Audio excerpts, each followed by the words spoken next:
So today we're going to work on fabrication of your Prosthosis harness. Most of you have your sockets completed already. We're not going to be working on the tricep cuff and the flexible hinges yet. I can upload the fabrication guide, but it's a little bit outdated, and that's why we're doing this video. So today what we're going to work on is our inverted Y strap, and we'll want the straps, you'll notice that there's a little bit extra on here that we could cut off, to break at about the level of the axilla and then wrap around to at least the midline on the person's arm so that you can connect it, rivet it onto your triceps cuff. The other end of it is going to go up and around to the back and feed into the 4-bar buckle that's coming off of your northwestern ring. We want our northwestern ring centered below C7 so it's not pulling its neck forward and towards the contralateral side. Then we have our axilla loop that goes around, and that acts as our anchor. So there's going to be some arbitrary numbers that are in the fabrication manual. That was made for a specific student with a little bit of fudge room. If you are really big or really small, you might want to measure out on yourself where you want these strap links to go. So we would want that northwestern ring to be a little bit towards the contralateral side. You'll want it to have overlap 3 times, and I'll show you how we'll fold that over when we're stitching it. And then you can measure out what the length is by going under their axilla, back to the 4-bar buckle, and then add 4 to 6 inches of extra so that you have some adjustment in case your measurement was off or you didn't factor in how much you're overlapping. And that's what we'll do for the fabrication. So you'll end up having one strap that's going to be your axilla loop that acts as the anchor, one strap that will end up going off to the inverted Y strap, and another that goes down to the control cable. Alright, so you'll be sewing 2 of these 4-bar buckles, which is the metal piece here, onto the northwestern ring. You'll notice that on the 4-bar buckles, they're punched out of a sheet of metal, so they'll have a rougher edge at the corners on one side and more curved on the outside. So we'll want to keep that outside curve to the outside of the harness. You'll also notice that one of the rings on the 4-bar buckle is larger than the other 2. That's the side that will go closest to the northwestern ring. So we'll feed it through with that sharp edges down, and I feel like I'm doing a magic trick. We're going to have it 3 layers thick so that we don't have any exposed edge shown to cause any edge pressure, rubbing, irritation, and we'll sew it onto our northwestern ring. We're leaving it long beyond the 4-bar buckle so that the 4-bar buckle isn't in contact with the person's skin. And then we'll sew 2 of these in place on opposite sides of the ring from each other. We have the 4-bar buckle positioned on our northwestern ring.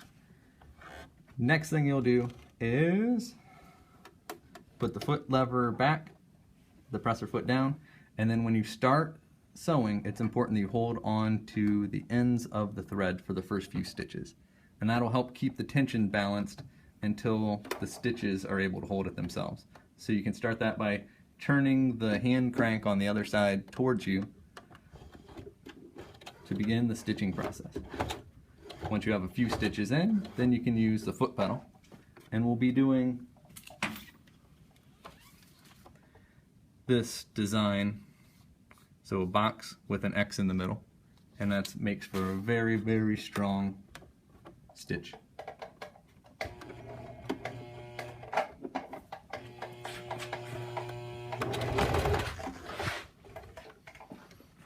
If you leave the needle down while you're sewing, you're able to pick up the presser foot and pivot it. It's important not to have the needle hit the metal rings where you can easily break a needle.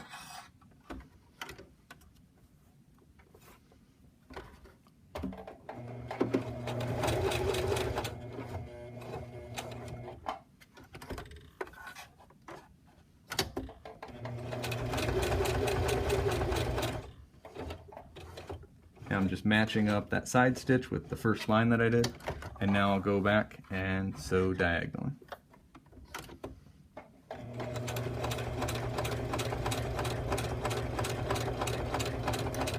These are variable speeds, so the harder you press on the foot for the sewing machine, the faster it will go.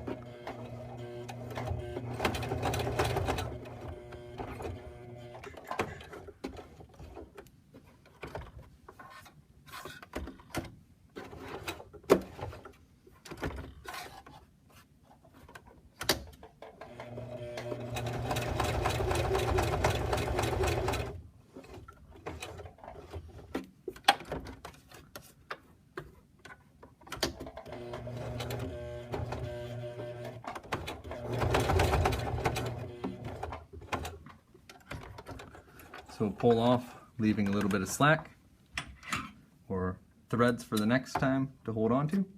Cut it. Cut the threads off with the smallest scissors I could find. Nice and close. On the front and on the back. That last stitch where we went back down the same line is going to act as your locking stitch. If you have concerns with the threads still unraveling, you can use a flame. So you can kind of bend it away, use a flame, melt the end of it, and squish it flat so that it's wider and won't pull back through the Dacron strap. And you do that on both sides. And then the cut end that's diagonal. And that will fuse the Dacron together so it won't end up fraying on the patient. And one of them is done.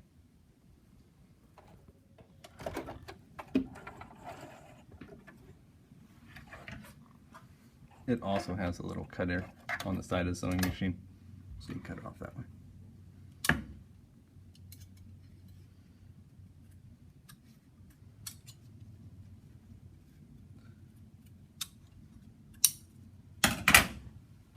So once again, we'll fuse the ends.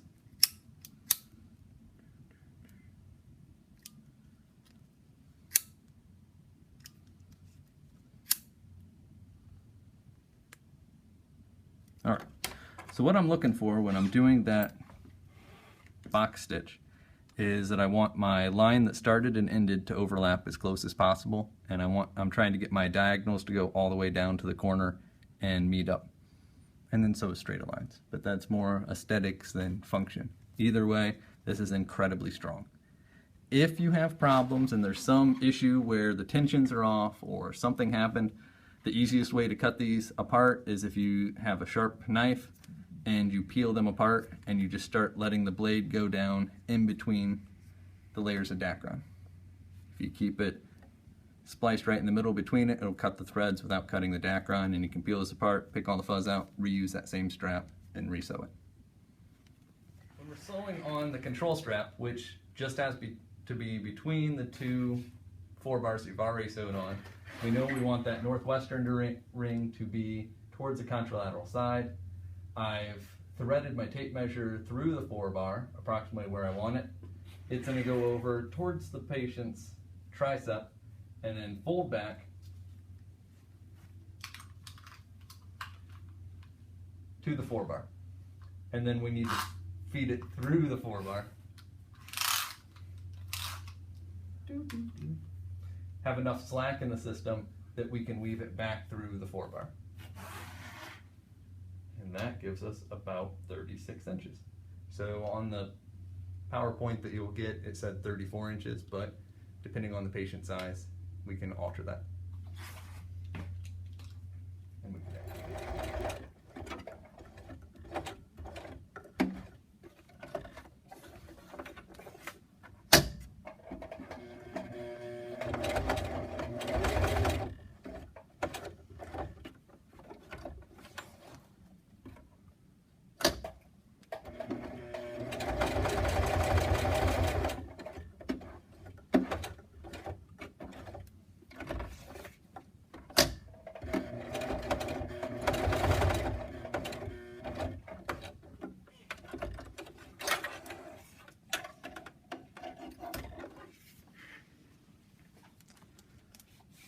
So this will go down to the control cable, feed back through our 4 bar buckle.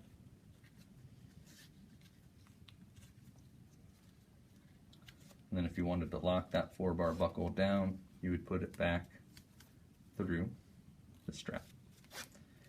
And you can't pull it out then.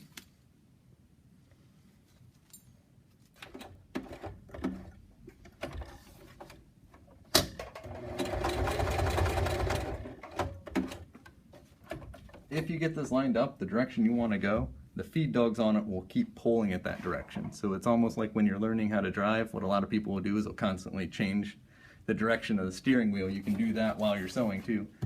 But if you get everything lined up right the first time, you can just make sure that it doesn't get caught on anything and it will feed through in a straight line.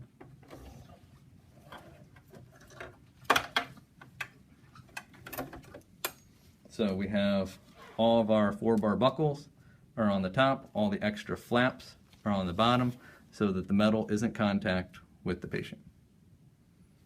And now I could either have this as a left or a right harness where the lower corner with the control strap goes to, if this were a right prosthesis, the axilla loop would go around the left and that would go down to the right. If this were a right prosthesis, the control strap would go lower right and the axilla strap would go around lower left, the right shoulder, and the inverted Y would go over the side. For the inverted Y is going to break at about the height of the axilla and then have one arm that wraps around and connects the triceps cuff laterally and one that goes medially. So you can put a little bit of extra slack in it, say 1 to 2 inches, that goes around to the medial side, go up to the axilla, and then back down to the lateral side, and then add a little fudge factor in there so we could go up to 15 inches. You can take that 15-inch measurement to our 1/2-inch Dacron strap.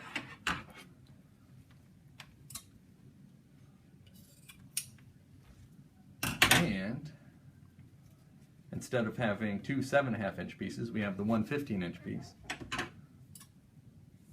We can put a little slit through part of it, not cutting all the way through it, but using it as a hinge so it folds over. You can stitch it that way if you have problems with it moving around on you a whole bunch. The next step would be connecting the portion that's going to go back to the northwestern ring. So we put the 1-inch wide Dacron there, wrap it around, and then back up. And then this would go off whatever length you need to reach back to the northwestern ring and feed through that last 4-bar buckle. And then we don't have any raw edges seen anywhere, and it's nice and smooth up against the patient.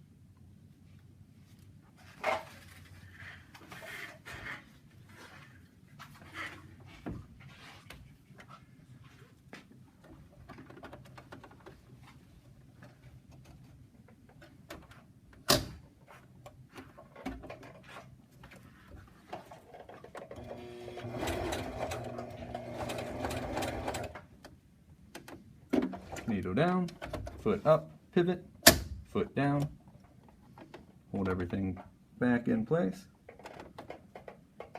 stitch.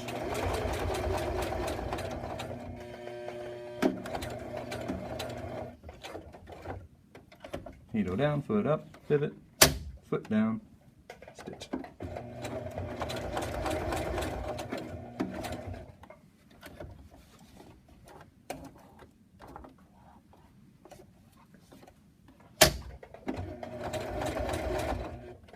Almost have that flying up to the side. Redirect that so it's down at the angle I want.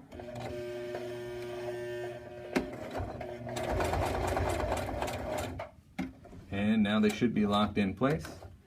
We'll do our diagonals.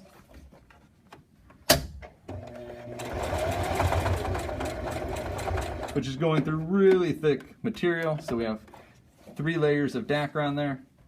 And this is similar to what seatbelts are made out of, so it's pretty tough.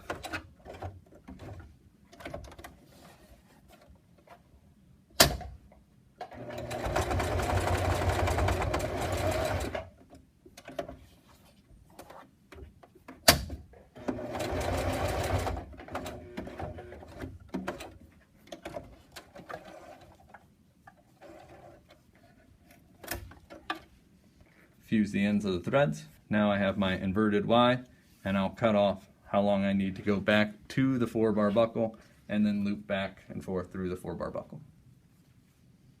And that's how we do the basics of the harness portion of the harness.